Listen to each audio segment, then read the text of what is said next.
This is SexyIce Unkval Smasher Anaconda Strike version from their Pure.Ice line. Their Pure.Ice line are essentially recolors of their existing figures, so I'm curious to see if they're worth it. The shipping box seems to be the same as the regular Smasher, except for the bottom, I believe.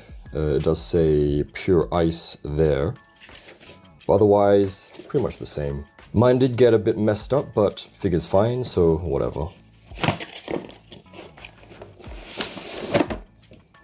This is what the inner box looks like. Pure.Ice, very nice.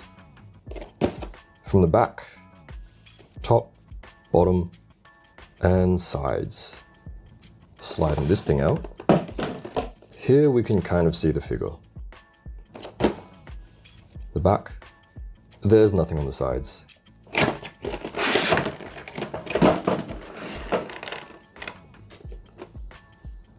Inside, I believe the configuration is the same as Red Smasher, so 2 trays and the captain's helmet.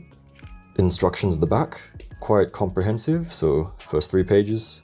The next 3, title page, at the back, and the last 2.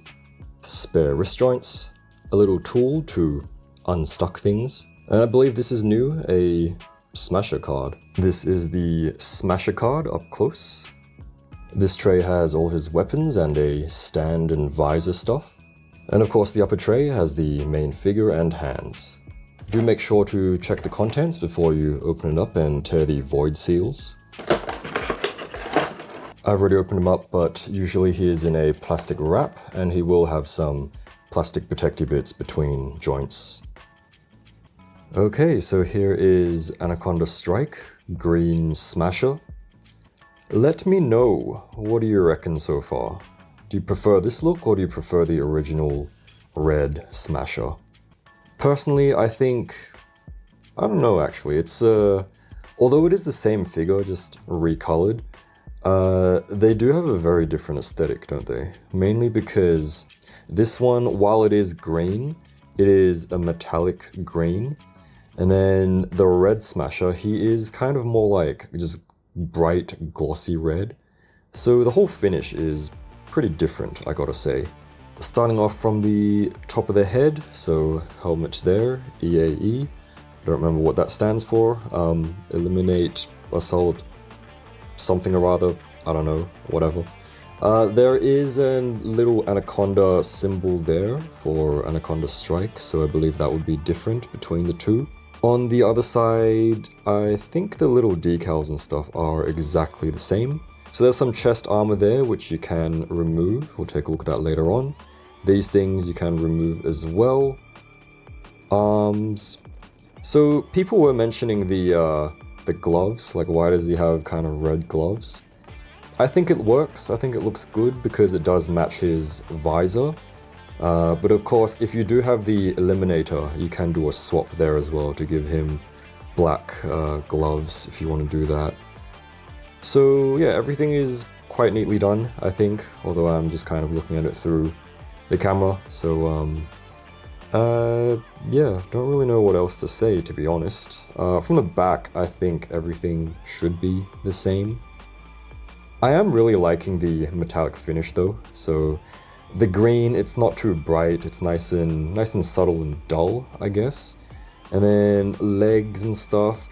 I don't think the Red Smasher had the metallic gunmetal either. I think it was more just like gloss all over. The feet are also slightly different in the way that the boots are laced or painted, so personally I am really liking the look of Green Smasher. For articulation, head turns about that much to the side. Be careful of the visor as well, because sometimes it can be a little bit loose, so just be mindful of that. Turning to the left, like that. And this is also the first time I'm moving around properly, so might be a little bit stiff looking down that much. So he does have separate helmet and neck movement. So looking upwards a whole bunch. So once again, just kind of be careful that stuff doesn't get caught there. Alright, otherwise, what are we doing? So, and then tilts as well, I guess, a little bit. Okay, arm range, gotta be careful of these because out of the box can be a little bit tight.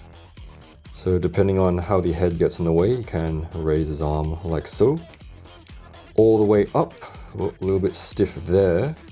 So of course, if it's too stiff, give it some heat first. You wouldn't want to go and break your figure because, well, these are not cheap, are they?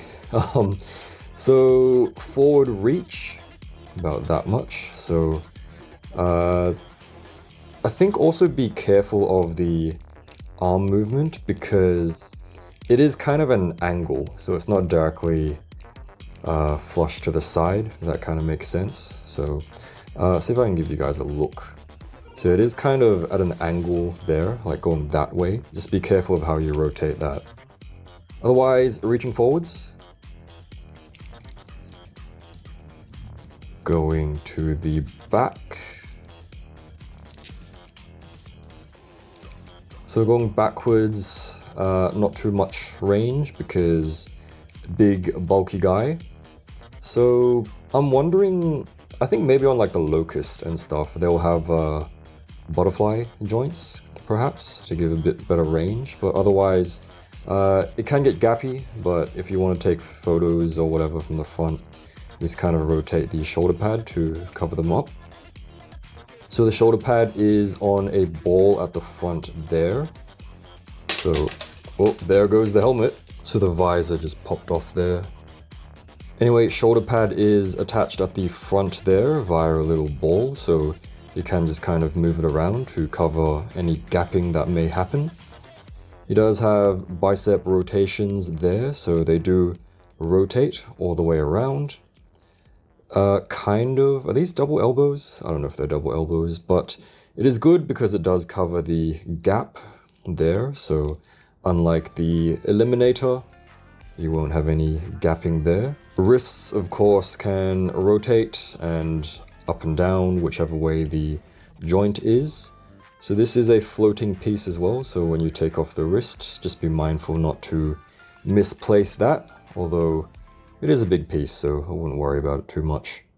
For the torso, tilts, very nice, very good tilts. And then backwards, so when you're moving that, be careful of the helmet once again. So let me see if I can, backwards and forwards, like so. So forward bend including the hip, like that, very good. And then backwards, be careful that it doesn't get caught on the diaper piece. Can bend all the way back like that. And of course, a cool thing is that there is a lot of allowance. So when he bends backwards and forwards, he won't really get too gappy. So it all just kind of flows quite well.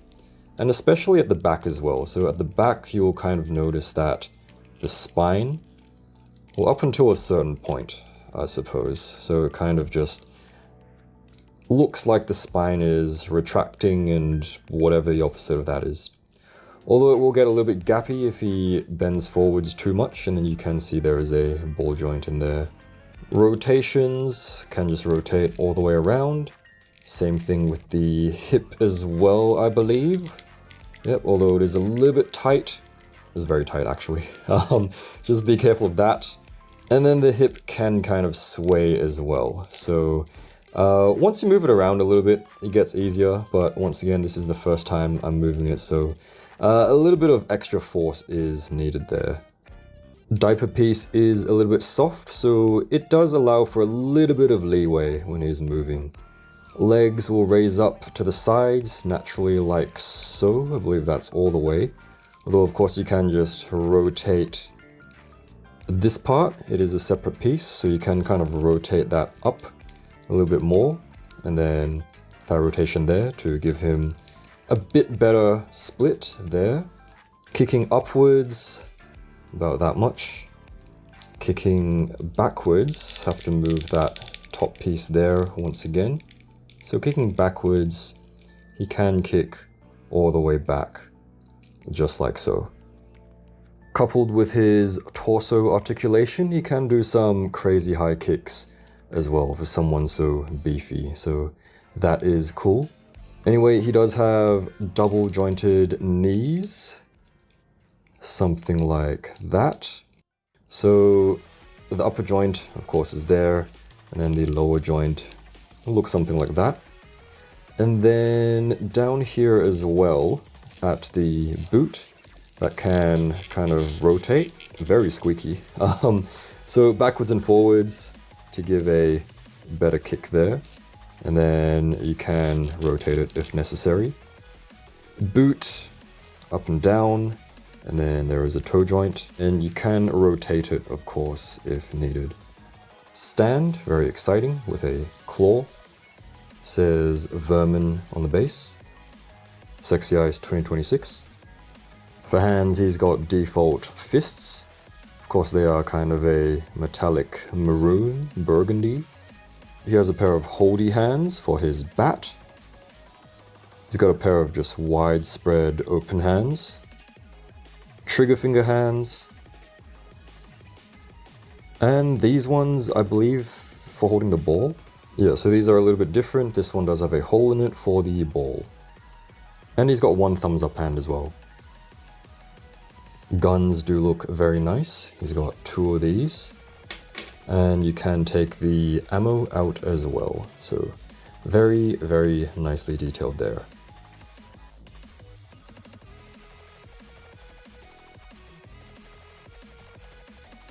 Spiked club or bat.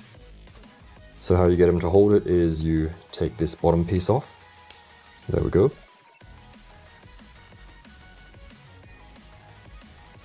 And he has a football bomb thing, which also looks very nice. To get him to hold it, you get one of these things, which is in the tray with the separate visors. Put it in the hole there.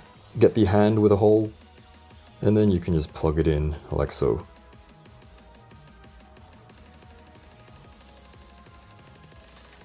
I believe the tool is for in case it gets stuck, and then you can kind of yank it out.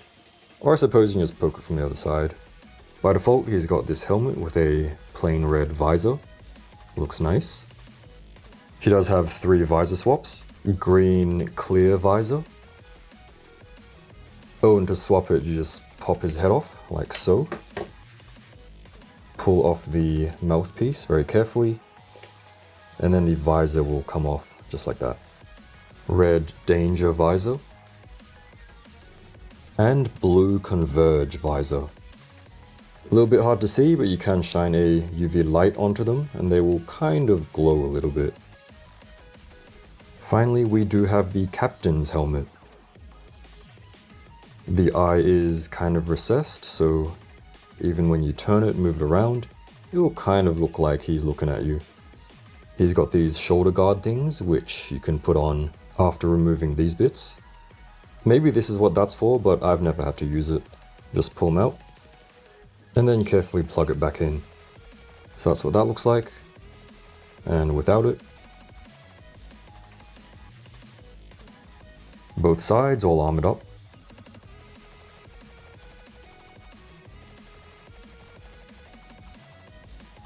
And what you can also do is just remove everything.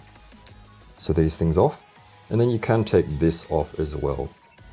Just carefully, like that. And there we go. You can also take this out if you want. You can also do some swaps with the other Unkvals. And here are the smashes side by side. So tell me, which do you prefer the look of? Is it the red, kind of glossy red, or the more metallic green? For height, Anaconda Strike Smasher is just about 16.5 centimeters, or 6.5 inches, depending on his stance. Overall, I think Anaconda Strike Smasher is another excellent figure by SexyIce. Very much looking forward to their other figures, whether they're new ones or recolors under the Pure.Ice line. If you're looking to grab some figures, I will have some affiliate links down in the description. Always appreciate you using those. And do check out my socials as well at No Good Figures. Anyway, thanks for watching, and I'll see you again next time.